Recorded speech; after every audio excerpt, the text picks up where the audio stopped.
This video is sponsored by War Thunder. In Sea of Thieves, some things might seem normal, but when you take a closer look, you'll realize you did not look close enough. For example, do you know why this chest is called the Chest of 1,000 Grogs? Because you can finish it after 1,000 Grogs. However, finishing it has no commendation, because by that time, you won't even be sober enough to know what a commendation is. From ships, cannonballs, cosmetics, Athena voyages, world events, and much more. Here are 15 Sea of Thieves facts you maybe did not know. Special thanks to my Patreon supporters. Phuzzy here, sit back, relax, and enjoy.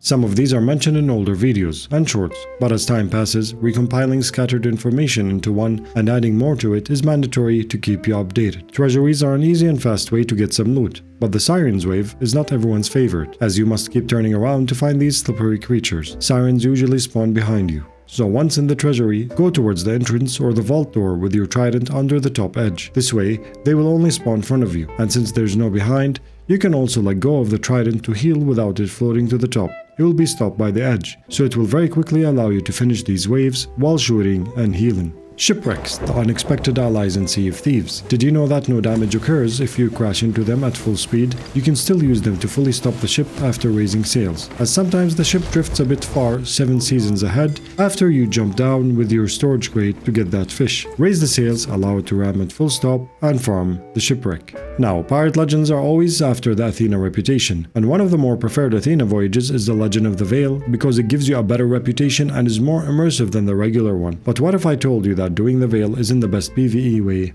to level up, but doing half a Veil until you get the shipwreck is faster, and not only for Athena. By shuffling through quests and making predictable shipwreck Athena voyages, like the Ashen Veil shipwreck, you can level up your legendary reputation faster, as the Ashen Veil shipwrecks are very limited in spawn locations in Devil's Roar and can be expected before voting. This allows you to vote until getting a shipwreck, getting that loot, cancel, rinse and repeat. But that isn't the best part yet. What if I told you that there's a way for you to get that fish faster than fishing? Athena's Veil shipwreck is the best way to level up your hunter's call. Stacking on that fish while shuffling through shipwrecks, cancelling and revoting in Devil's Roar will keep spawning in these shipwrecks for you. Acquiring these gems that are found in the wrecks alongside the refined menu of seafood will get you a considerable hunter's call reputation. In contrast, you will still level up your Athena fast. And if you are an esteemed fisherman, Stormfish is one of the more challenging types required for our Hunter's Call grind, as sometimes when you need to acquire that fish during a storm, you do not get it. However, an indicator tells you that there is a much higher chance for you to get that fish, which is the ship's bell. A ship's bell sound means you are in the intense part of the storm. This is where your wheel starts turning by itself if you're not next to an island. This is where the chance of catching Stormfish becomes much higher, and this is where your ship's compass starts turning. But that also makes it harder to navigate direction. If you get your compass out and look at the ship's compass simultaneously, there are always time segments that one of them isn't spinning, giving you the correct coordinates even while you're in a storm, which means you can fish under the lightning and thunder. Speaking of thunder,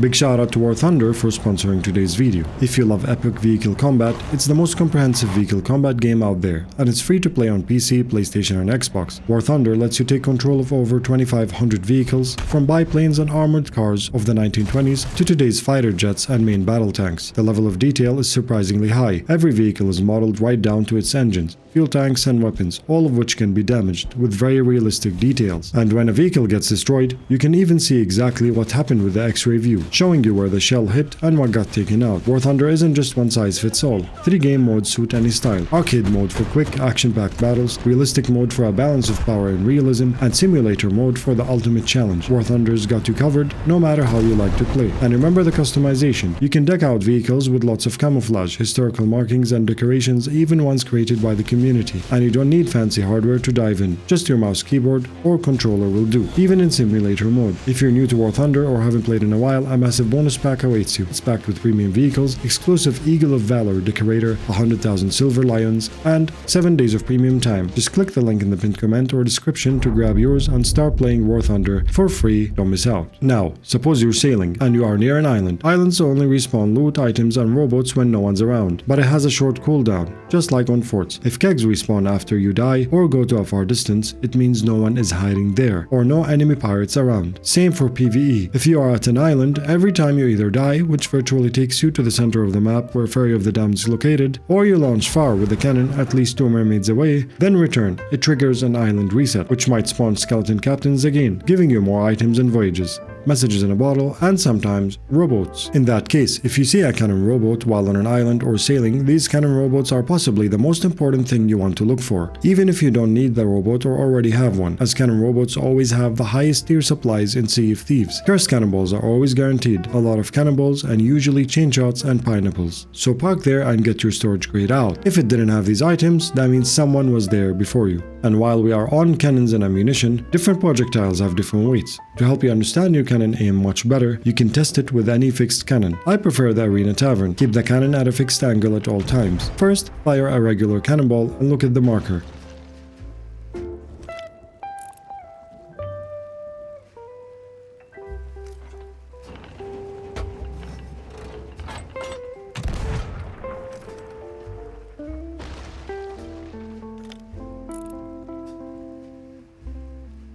Second, fire a chain shot to see where it lands.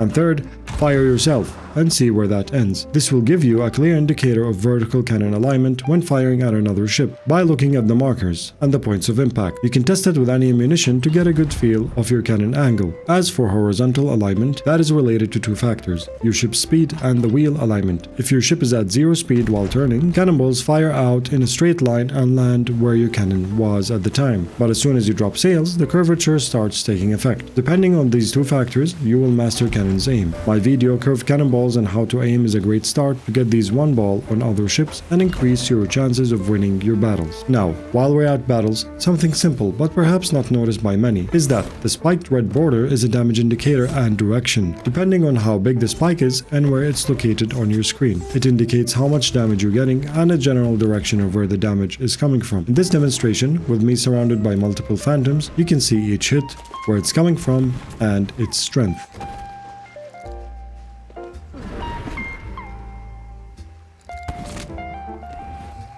If you're an attacker, you can be sneaky. What you wear on your original outfit, not full costumes, emits noise related to your cosmetics. For example, barefoot barely makes any noise, peg leg makes a single noise on that foot, and shoes are the loudest. Here's a demonstration without music.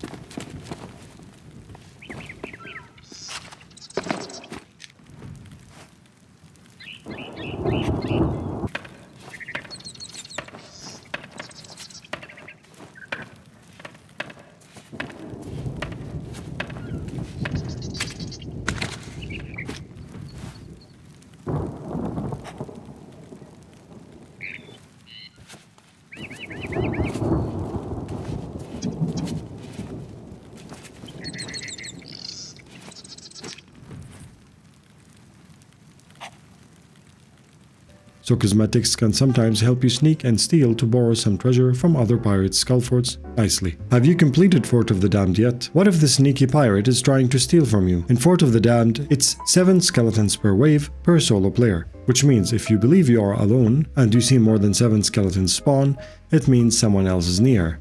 If there's no mermaid, it means the player is either on your ship or arrived on a rowboat and hiding on it, and if there's a mermaid, a pirate thief is somewhere on the fort itself. So keep the count in your mind, and this will keep your fort safe without looking around. Did you see how fast you can bounce a burning blade around? If you're ever in the range of getting face slapped with the Ashen Roar or about to broadside a larger ship, just use blunderbombs. They are the most underused naval mechanic I've seen in Sea of Thieves. The larger the ship, the more it will spin around if you hit the ends, allowing you to redirect the enemy remotely. Due to a never fixed bug, the ship always turns towards the center of the map, close to the Arena Tavern, so keep that in perspective from your current location and use it wisely.